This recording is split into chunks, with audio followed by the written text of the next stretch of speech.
ទាំ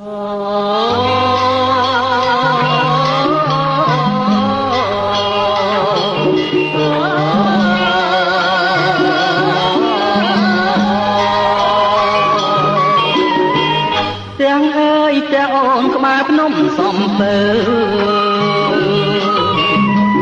អូននាំមកទៅឲ្យស្គាល់ថៃញាត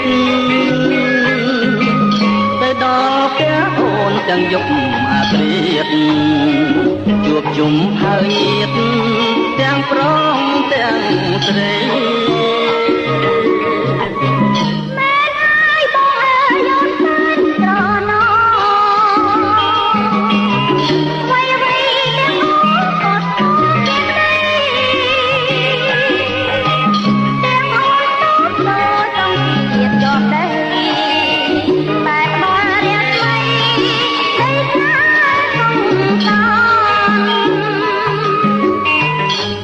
ជើងភ្នំសំពើអូននៅនឹងបងយំមកត្រៀតបងមកនំ